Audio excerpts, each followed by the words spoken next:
Hello you guys, by now you're probably reaching the end game in Last Epoch and wanting to find all of your legendary gear and all of your super rare gear to make your build the best it can be and potentially max it out. There's a lot of ways you can farm in Last Epoch, but there's specific ways to target farm your gear to save you the most time, and I mean up to 30 or 50 hours of farming to get all of your gear perfect for your character. If you watch this video to the end, I promise you're going to save tons and tons of hours farming out this gear in Last Epoch using a couple tricks I'm about to show you. So first things first, by the time you get to the end game in Last Epoch, you need to complete the last 3 monoliths right up here at the top, and that will unlock, as you can see, the level 100 empower monoliths for each monolith in the end of time. Now the empowered monolith is important because once you unlock it with a minimum corruption of 100, it's going to increase rarity of your echo rewards and give you overall more loot, rare items, and experience. First thing I'm going to mention is each individual monolith has specific items that you can target farm at that you can only get at those specific monoliths. So let's say if we're looking for this Twisted Heart of Echoros, just as an example, this could exist as an item found from one individual monolith. So if you're farming this item in some random monolith that you can't possibly get it from, because certain uniques only drop at certain locations. So there are location-based uniques to farm that are at individual monoliths, and there are other basic uniques such as some of these down here in my inventory that you can find or drop anywhere in the game. So it's important to know which of those your item you're looking for is, otherwise you could farm a spot and just never get it. So the first big thing I want to mention is specifically regarding empowered monoliths and how you can get them to drop the most rare items, period. So the first big thing is each monolith has its own exclusive echo rewards. You can see down here the Stolen Lance is giving us wands, scepters, staves, and catalysts. And what that means is there will be individual unique or set echoes in this monolith. So if you're looking for specific unique or set items, you can farm them at these individual monoliths. So Fall of the Outcast gives us bow and quivers. The Stolen Lance gives us wands, catalysts, two-handed staves, and scepters. So whether you're target farming specific uniques or you're just looking for something that's better than your current slot, you can farm unique or set items for these individual pieces at these given monoliths. For example, the Twisted Heart of Echoros here, this actually will only drop in the Reign of Dragons timeline, and it is specifically dropped by beating the end of timeline boss. And another big point I want to make here when finding specific items is you need to be using lastepochtools.com because it tells you exactly where to farm the items at, so you know exactly where to get it. For instance, again, our Twisted Heart of Echoros here, it shows us where it drops from the Emperor of Corpses, which is the main storyline boss in the Reign of Dragons timeline. So I need to get this item. That's where I need to go and farm this thing out. And if you have specific uniques in your build, you need to make sure you're doing this because, again, you can only get this via that boss, via that timeline. Again, you can see that list of specific items here that we can target farm via each monolith. And one thing you can do is click on, for instance, Fall of the Outcast. And here you can go into the blessings to see exactly what blessings it drops.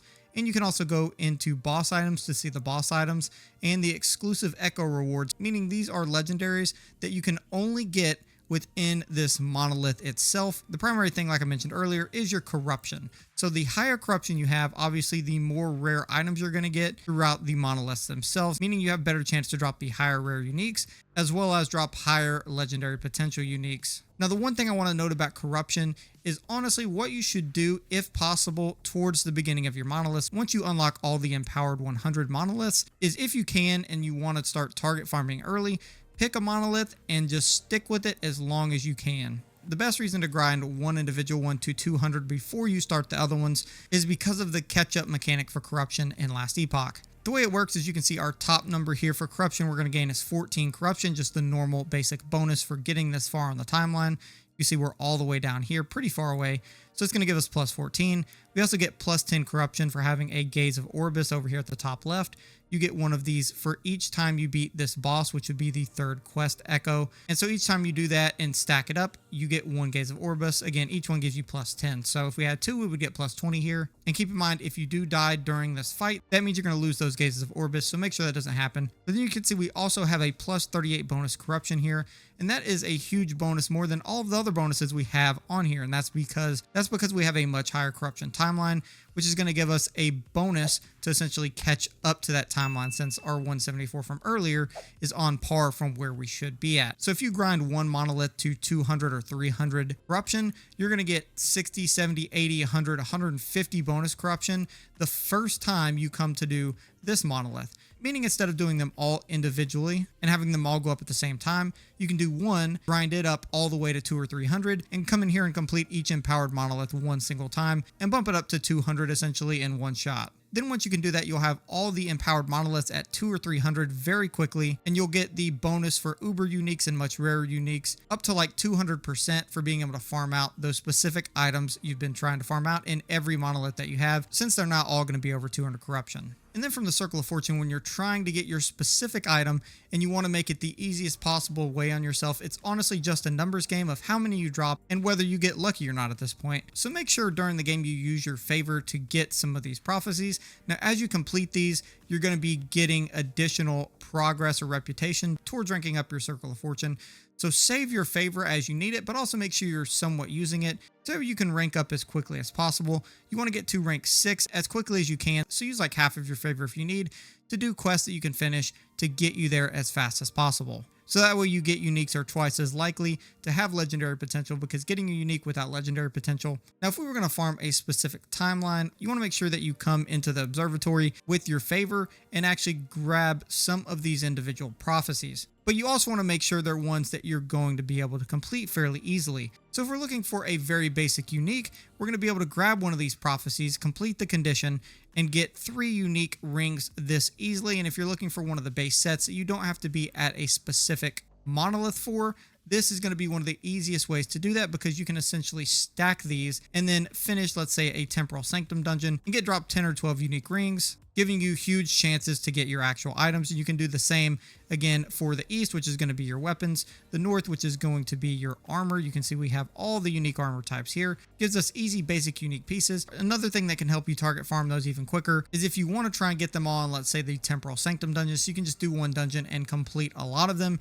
You can grab some of these greater lenses. For instance, there's one that has 100% reduced chance for prophecies to have monolith events. That means that when we use this in one of the lenses and then we decide to re-roll this, what's actually going to happen is there are actually going to be now none of these that have monolith conditions, and you can use other greater lenses to make sure you can basically send them all to a Temporal Sanctum dungeon or send them to monoliths, so you can get them all done in one shot. And now, before grabbing these prophecies, you want to add another lens. So if I'm trying to find wands, which I am, I'm going to grab this lens for increased chance per rank to find wands. And then once I go over to the weapons telescope, I can then put the wand lens right in here. And then when I re-roll, you can see now we're going to get 3 wand prophecies in here. This one's 1500, so we're going to grab this. And again, as we keep refreshing this and do more and more, you have much higher chances to get wands. So make sure and use these lenses for doing prophecies. As again, stack up as many as you possibly can, and then go out and try and farm your uniques. Now, the best path to take in a monolith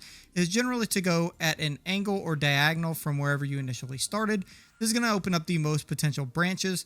Now, again, you want to grab every single beacon node, such as this one that you can see, so that way you can see as far ahead of you as possible, so you know what path to take, because sometimes you can waste time going down a path that just ends very quickly or doesn't have the nodes around it that you want. And that will open up, again, area for you to be able to know which way the unique nodes are, so you can go and specifically farm them quicker. Now, if you see these memory echoes, now if you come across a memory echo such as this one, you want to make sure you complete it, because it's going to uncomplete all of the current echoes that you've done. It's going to keep all the same progress on your stability bar and everything, but it's going to open up all these echoes again, so you can run them again, target farm them again and again, get all the uniques and all the specific things you're trying to get. So if you see one of those, make sure you do it, and so you can refarm all those unique nodes.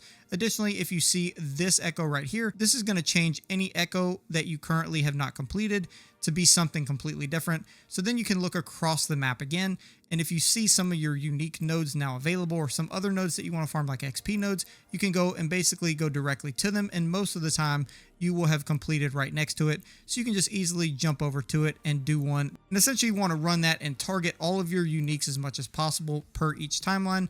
Once you've completed all of the uniques and all the stuff you're trying to farm out of that timeline, you can complete the ending node, reset the timeline, and do it all over again. By far the most efficient way. And again, you can do this with multiple different node types. So if we wanted to target farm rings in the same area that we were going to do, let's say we're going to go farm dungeons for a couple hours, we can make sure to grab some of these greater lenses so we don't get prophecies for monolith events and we don't get prophecies for arena events. This is going to give us a good chance of getting our prophecies in dungeons, because since we're going to be running dungeons specifically, we want all our prophecies to be there because we're going to get more loot that way.